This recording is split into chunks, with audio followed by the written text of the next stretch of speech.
ذہن سازی کی جاتی ہے مجمع کی، عوام کی، اور اگر فتنہ خوارج اور فتنہ ہندوستان کی بات کی جائے تو انہوں نے بطور ٹول استعمال کیا ہے ان نوجوان ذہنوں کو۔ اللہ تعالیٰ نے کلام پاک میں واضح فرمایا ہے کہ وَإِذَا قِيلَ لَهُمْ لَا تُفْسِدُوا فِي الْأَرْضِ، کہ جب ان سے کہا جاتا ہے کہ زمین پر فساد نہ پھیلاؤ، تو پھر وہ اپنے آپ کو اس طرح شو کرتے ہیں کہ قَالُوا إِنَّمَا نَحْنُ مُصْلِحُونَ، کہ ہم تو صلح کرانے والوں میں سے ہیں۔ جو اپنے آپ کو جو ہے وہ مذہبی طبقہ کہتے ہیں، یا اپنے آپ کو جو ہے وہ بڑے بڑے اسلامی اسکالر اپنے آپ کو نام کہتے ہیں، تو حضور نے فرمایا کہ یہ لوگ دعوے کریں گے کہ ہم لوگ مذہبی لوگ ہیں، ہم دیندار لوگ ہیں، لیکن ایسے لوگوں کا دین سے کوئی تعلق نہیں ہوگا۔ مولا علی کے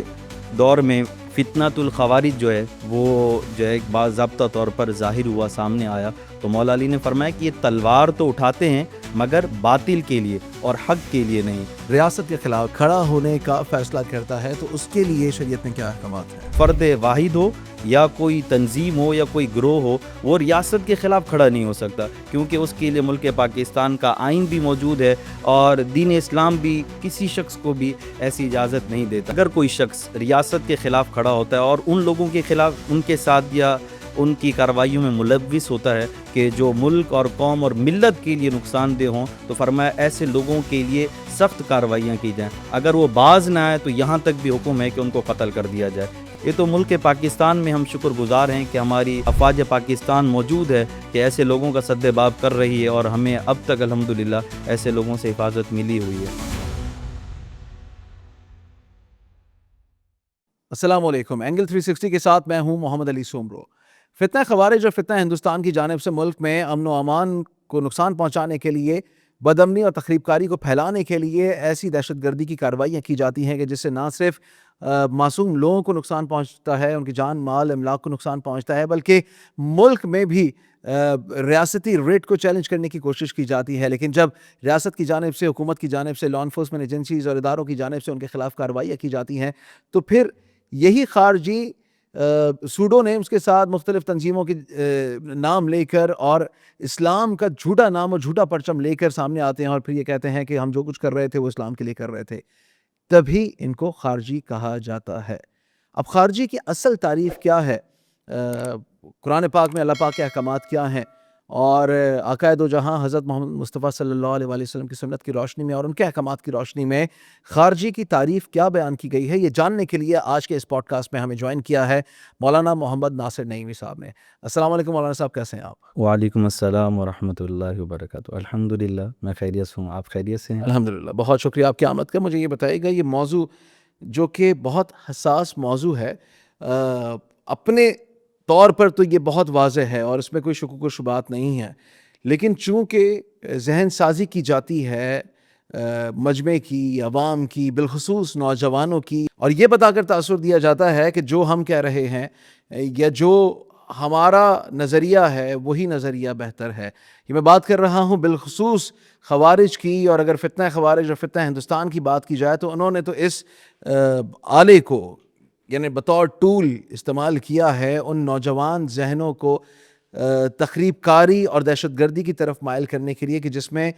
وہ یہ کارروائیاں مستند انداز میں پیش کرنے کی کوشش کرتے ہیں کہ جیسا وہ کر رہے ہیں ویسا ٹھیک ہے۔ مجھے یہ بتائیے سب سے پہلے کہ اسلامی تعلیمات کے مطابق جہاد یا قتال کی اگر بات کی جائے،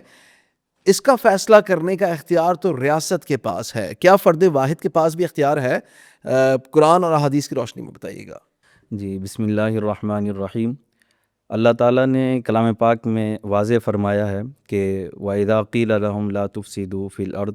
کہ جب ان سے کہا جاتا ہے کہ زمین پر فساد نہ پھیلاؤ،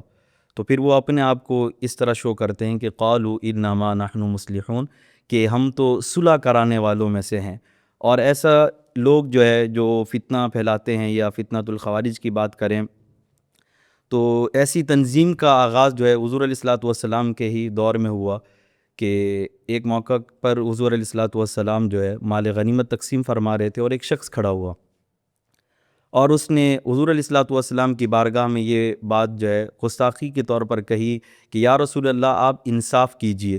تو حضور نے فرمایا کہ بھلا مجھ سے بھی کون ہو سکتا ہے کہ جو انصاف کرے، کہ کیا میں ہی تمہارے ساتھ انصاف نہیں کروں گا؟ اور حضور علیہ الصلوۃ والسلام نے ایسے گروہ کی اسی وقت نشاندہی کی تھی کہ یہ آنے والے وقت میں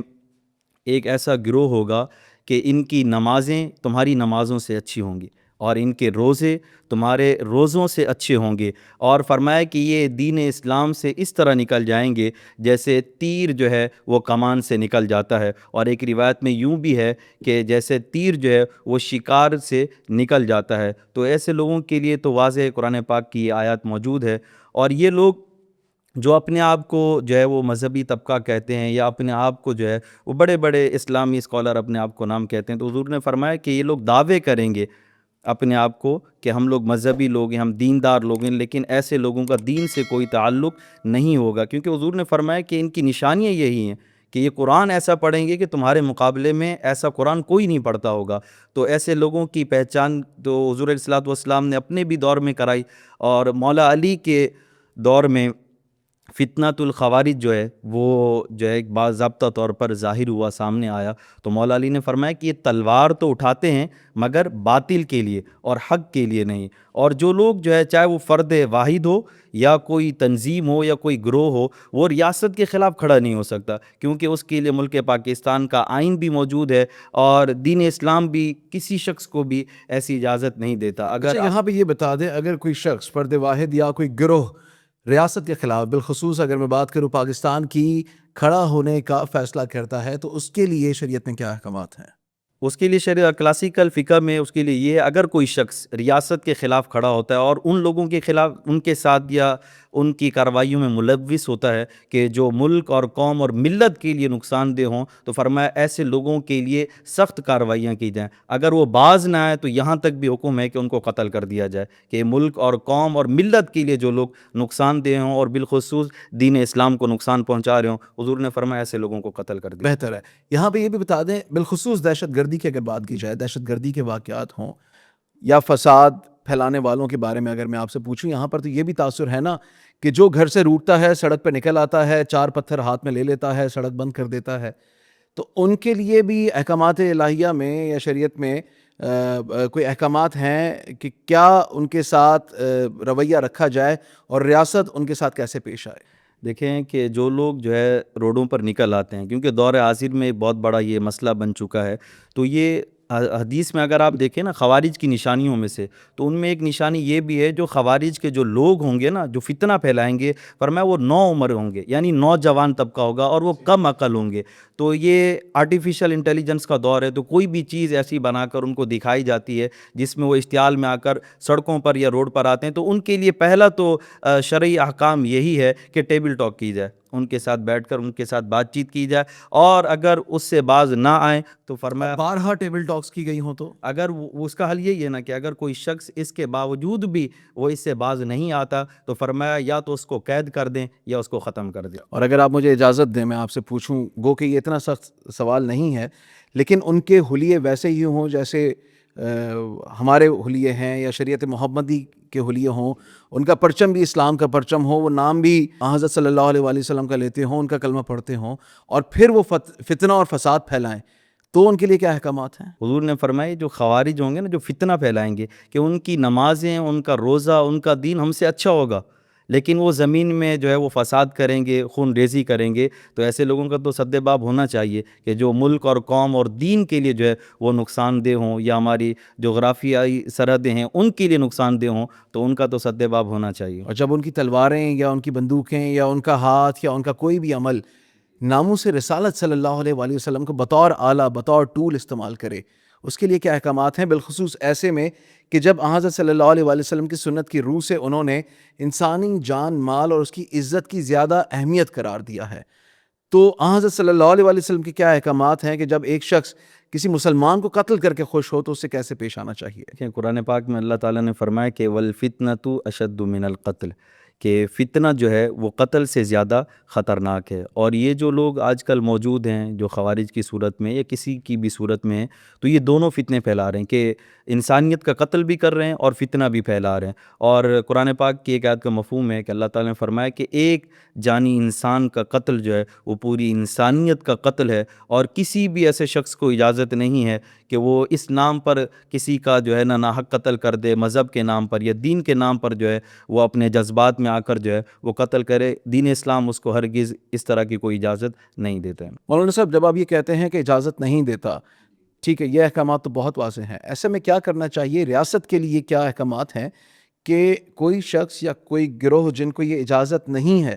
وہ باقاعدہ طور پر انسانی جان مال یا پھر ایون ریاست کی جو املاک ہیں ان کو بھی نقصان پہنچانے کے لیے، حتیٰ کہ لوگوں کے سر قلم کیے جائیں یا عام مسلمان معصوم شہریوں، خواتین، بچوں کو نشانہ بنایا جائے، ان کے لیے کیا احکامات ہیں کہ ریاست ان کے ساتھ کیسے پیش آئے؟ آپ نے کہا اجازت نہیں ہے،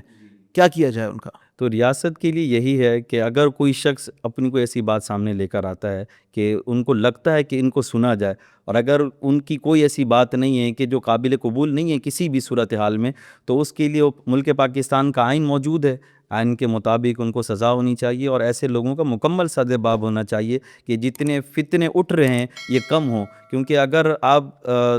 خوارج کی بات کرتے ہیں تو دیگر جتنے ممالک میں خوارج گھسے، چاہے وہ الجزائر کو دیکھیں، سیریا کو دیکھیں، یا لبنان میں دیکھیں، ایران میں دیکھیں، تو انہوں نے ان ملکوں کا کیا حال کیا۔ یہ تو ملک پاکستان میں ہم شکر گزار ہیں کہ ہماری جو ہے افواج پاکستان موجود ہے کہ ایسے لوگوں کا سد باب کر رہی ہے، اور ہمیں اب تک الحمدللہ ایسے لوگوں سے حفاظت ملی ہوئی ہے۔ ریاست کو اپنے شہریوں کو تحفظ فراہم کرنے کے لیے ایک نظام رائج کرنا ہوتا ہے، اور جیسے اگر ہم اسلامی جمہوریہ پاکستان کی بات کریں تو یہاں پر تو اسلامی نظام ہے۔ اسلامی نظام کے مطابق جو ضروری اقدامات کیے جانے چاہیے اگر وہ کر لیے ہوں، اور اس کے بعد کوئی شخص یہ فیصلہ کرے کہ وہ قانون ہاتھ میں لے، مثال کے طور پہ اس کی چوری ہو گئی ہے اور وہ یہ فیصلہ کرے کہ نہیں، چور کا ہاتھ میں نے خود کاٹنا ہے، تو کیا اس کی اجازت ہے؟ دیکھیں، اسلام کے اندر جو ہے وہ قانون اور آئین اور شریعت سب سے پہلے مقدم ہے، نہ کہ جو ہے وہ اپنا فیصلہ خود کرے، کیونکہ جی ریاست کا قانون، جو بھی قانون وہاں پر رائج ہو، چاہے شرعی قانون وہاں پر رائج ہو یا پھر ملک پاکستان کا آئینی قانون وہاں پر رائج ہو۔ دیکھیں، اگر ہم یہ کہیں کہ اسلام نے مجھے اس بات کا حق دیا ہے کہ میں اپنا حق جو ہے وہ خود جو ہے نا حاصل کر سکتا ہوں، یا چور کے ہاتھ جو ہے وہ خود کاٹ سکتا ہوں، تو حضور علیہ الصلوۃ والسلام کے دور میں بھی وہ اپنا فیصلہ جو ہے وہ کرانے کے لیے حضور کے پاس ہی آیا کرتے تھے، چاہے کفار تھے یا مشرکین تھے، تو یعنی کہ شریعت کی روح سے۔ اور ایک معاملہ ایسا ہوا کہ ایک منافق آیا حضور کی بارگاہ میں، اپنی جائیداد کا کوئی زمین کا مسئلہ تھا، اس کو حل کرانے کے لیے، تو حضور علیہ الصلوۃ والسلام نے اس فیصلہ جو ہے اس کا فیصلہ جو ہے وہ مشرک کے، کافر کے حق میں کیا، اور وہ جو مسلمان تھا لیکن وہ منافق تھا اندر سے، اس کے حق میں نہیں ہے، چونکہ اس کا بنتا ہی نہیں تھا۔ تو وہ حضرت عمر کے پاس گئے کہ اے عمر، آپ ہمارا جو ہے وہ فیصلہ کریں کہ یہ میری زمین ہے اور یہ اس پر قبضہ کرنا چاہتا ہے۔ تو حضرت عمر رضی اللہ تعالیٰ عنہ کو جب یہ بات پتہ چلی کہ حضور کے پاس گئے تھے لیکن اس کا انہوں نے فیصلہ نہیں مانا، کیونکہ اس وقت تو حضور کے دین کا نظام تھا نا، اور وہ نظام نافذ تھا، تو آپ نے اس شخص کو قتل کر دیا کہ جب حضور نے یہ فیصلہ کر دیا کہ یہ زمین اس کی ہے، اس کے بعد تمہیں اس بات کی اجازت کس نے دی کہ تم کسی اور سے اس بات کا فیصلہ کرانے جاؤ؟ تو یہ بات واضح ہے کہ جب بھی کوئی بھی مسئلہ کسی کو پیش آئے تو سب سے پہلے آئین اور قانون کا سہارا لے، اور یقیناً آئین اور قانون ہی اس کو عدل اور انصاف کے کٹہرے میں کھڑا کر سکتے ہیں۔ ٹھیک ہے، اس کا مطلب یہ ہے کہ پاکستان کی لا انفورسمنٹ ایجنسیز فتنہ خوارج یا فتنہ ہندوستان کے جن کمین گاہوں اور ان کے ہائیڈ آؤٹس پر جب وہ حملہ کرتے ہیں، اس کو نشانہ بناتے ہیں اور اس کو نیست و نابود کرتے ہیں، گو کہ خوارج سب سے بدتر مقتول کہا جا سکتا ہے ان کو، اور ان کو جہنم کے کتے بھی کہا گیا ہے۔ ساتھ ہی ساتھ میں خوارج جن کو قتل کریں گے ان کو شہداء میں سب سے اعلیٰ اور بہترین شہداء کہا گیا ہے۔ پاکستان کی جانب سے لا انفورسمنٹ ایجنسیز کی جانب سے یہ جو کارروائیاں کی جا رہی ہیں ان کو نیست و نابود کرنے کے لیے، ان کے بارے میں کیا کہیں گے؟ دیکھیں، پاکستان کی جو آرمیز ہے یا پاکستان کی جتنے بھی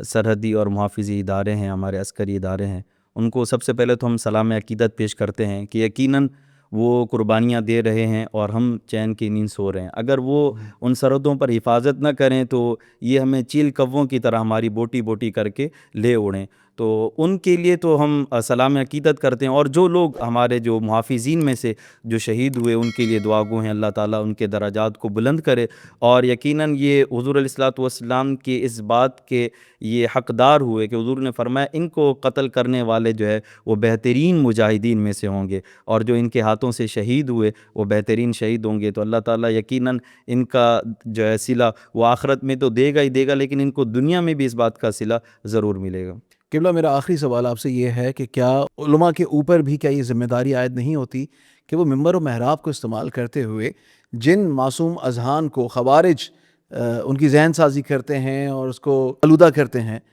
کیا یہ بہتر نہ ہوتا کہ ممبر و محراب کا استعمال کر کے اسی طرح سے نہ صرف امن و امان کا پیغام دیا جاتا بلکہ یہ بھی کہا جاتا کہ ان خوارج کے چنگل سے باز آئیں، اور ان خوارج، کیونکہ ایسا ہوتا ہے آپ کو پتہ ہے مختلف تنظیمیں یا مختلف جو دہشت گرد عناصر یا تخریب کاری کی بھی جو ارادہ رکھتے ہیں، انہوں نے سوڈو نیمز یا فرضی اور جعلی ناموں کے ساتھ مختلف ادارے اور تنظیمیں بنائیں اور پھر نوجوانوں کی ذہن سازی کی. تو کیا بہتر نہ ہوتا کہ ان کا نام لے کے یہ کہا جائے کہ خوارج کے ساتھ رابطہ رکھنے والے یا خوارج کی باتوں میں آنے والا بھی اتنا ہی نقصان اٹھائے گا کہ جتنا خوارج خود اٹھائیں گے؟ جی بالکل، ریاست کی جتنی ذمہ داری ہے کہ وہ خوارج کا سد باب کرے، اس میں سمجھتا ہوں کہ سب سے بڑا اور اہم کردار اس میں علماء کا ہے، کیونکہ آج کی جو یوتھ ہے، نوجوان ہیں، وہ ممبر اور محراب کی آواز کو سنتے ہیں اور اس کو فالو بھی کرتے ہیں، اس پر عمل بھی کرتے ہیں. اور اس دور میں سب سے پہلا میسیج تو ہمارا یہی ہے کہ جب بھی آپ پیغام دیں تو مثبت سوچ کا آپ پیغام دیں اور ہمارے نوجوانوں کی آپ اصلاح کریں، کیونکہ ہمارا نوجوان طبقہ کہ جس طرح کہا گیا ہے کہ وہ نو عمر ہوں گے، نوجوان ہوں گے اور وہ کم عقل ہوں گے. تو جب وہ کسی ایسے بندے کا شکار ہوں یا کسی ایسی بات کا شکار ہوں تو وہ فوراً یہ بات سمجھیں کہ یہ لوگ ہمارے ملک، قوم اور ملت اور دین کے لیے نقصان دہ ہیں. ہم نے ایسے لوگوں کے پیچھے نہیں چلنا، بلکہ ہم نے ملک پاکستان کے آئین اور قانون کے ماتحت چلنا ہے. یقیناً ایسے لوگوں کا سد باب کرنے کے لیے ہمارے عسکری ادارے بھی موجود ہیں، اور بہت اور اہم کردار ہے علماء کا کہ ان کے پاس اللہ تعالیٰ نے ممبر اور محراب دیا ہے، کیونکہ وہ وارثین ہیں انبیاء کے. روز محشر ان سے پوچھا جائے گا، اور یہ ذمہ داری بھی ہے ہر اس عالم دین کی کہ جو ممبر کا وارث ہے وہ اپنی زبان کے ذریعے اپنے نوجوانوں کے ذہنوں کو پاکیزہ کرے اور ان کو ایک نئی سوچ اور ایک نئی فکر دے، تاکہ ان کو یہ پتہ چل سکے کہ ہماری جو عسکری قیادت ہے یا ہمارے عسکری نوجوان جتنے بھی ہیں وہ ہماری حفاظت کے لیے ہمہ وقت موجود ہیں اور تیار ہیں، اور کبھی بھی کسی بھی اشتعال انگیزی کا یا کسی جذباتی جتھے کا جو ہے وہ حصہ نہ بنے، بلکہ ان کے ذہن میں یہ بات ہمیشہ ہونی چاہیے کہ ہمارے علماء اور ہماری افواج پاکستان میدان میں ہے جو ایسے لوگوں کا سد باب کر رہی ہے اور انشاءاللہ کرتی رہے گی. بلکہ ان نوجوان نسل کو تو ان کا ساتھ دینا چاہیے، چاہے وہ کسی بھی پلیٹ فارم پر دے سکتے ہوں. میں امید کروں گا کہ ہمارے نوجوان انشاءاللہ ہمارا ساتھ دیں گے. بہت شکریہ مولانا محمد ناصر نعیمی صاحب، ہمارے ساتھ موجود تھے اور بہت مفصل انداز میں آپ نے اس تمام تر موضوع کو جس طرح سے کوزے میں بند کیا، میں آپ کو شکر گزار ہوں. ناظرین، خوارج کی جانب سے جو کارروائیاں کی جاتی ہیں اس میں بہت امپورٹنٹ جو پہلو ہے وہ یہ، جس طرح سے مولانا صاحب نے بھی فرمایا کہ ان کا لبادہ ویسا ہی ہوگا جیسا ایک عام مسلمان کا ہے. ان کا لہن، ان کی گفتار، ان کا بات کرنے کا انداز، ایون ان کے موضوع بھی وہی ہوں گے کہ جو ایک مسلمان، یا پھر اس میں بھی اگر یوں کہہ لیں کہ ایک ایسا پریکٹسنگ مسلمان کہ جو یہ تاثر دیتا ہو کہ وہ اپنی عبادات میں بہت اعلیٰ درجے پر فائز ہے. لیکن ان کا اصل مقصد فتنہ، فساد، دہشت گردی، تخریب کاری، جھوٹ ہوگا، اور وہ یہ چاہیں گے کہ معصوم ذہنوں اور بالخصوص نوجوان اذہان کو آلودہ کریں، اور ان کو استعمال کرتے ہوئے وہ نہ صرف مختلف علاقوں میں بلکہ مجموعی طور پر ریاست میں انارکی اور انتشار پھیلائیں، اور ریاست مجبور ہو جائے کہ ان کے خلاف کارروائی کرے. ایسے میں یہ پیغام دینا بہت ضروری ہے کہ فتنہ خوارج اور فتنہ ہندوستان کی جو دہشت گرد کارروائیاں ہیں، لا انفورسمنٹ ایجنسیز، قانون نافذ کرنے والے ادارے، پاک افواج، پولیس، رینجرز اور دیگر جو قانون نافذ کرنے والے ادارے ہیں، وہ ان کے خلاف کارروائیاں کر رہے ہیں. لیکن ہمیں من حیث القوم نہ صرف اپنے اداروں، اپنے افواج کے پیچھے کھڑے ہو کر یہ اعادہ کرنا ہے اور یہ اعلان کرنا ہے کہ ہم من حیث القوم ان کے ساتھ ہیں، بلکہ ہم نے یہ اعلان بھی کرنا ہے کہ ہم خوارج کو ناپسند کرتے ہیں، اور یہ اعلان کرتے ہیں کہ خوارج کے خلاف جو جو کارروائیاں کی جا رہی ہیں وہ آئین اور قانون کے مطابق، شریعت محمدی کے مطابق ہیں، اور وہ ہوتی رہنی چاہیے. آپ اپنا اور اپنے پیاروں کا خیال رکھیے گا. مجھے دیجیے اجازت اللہ کے بعد.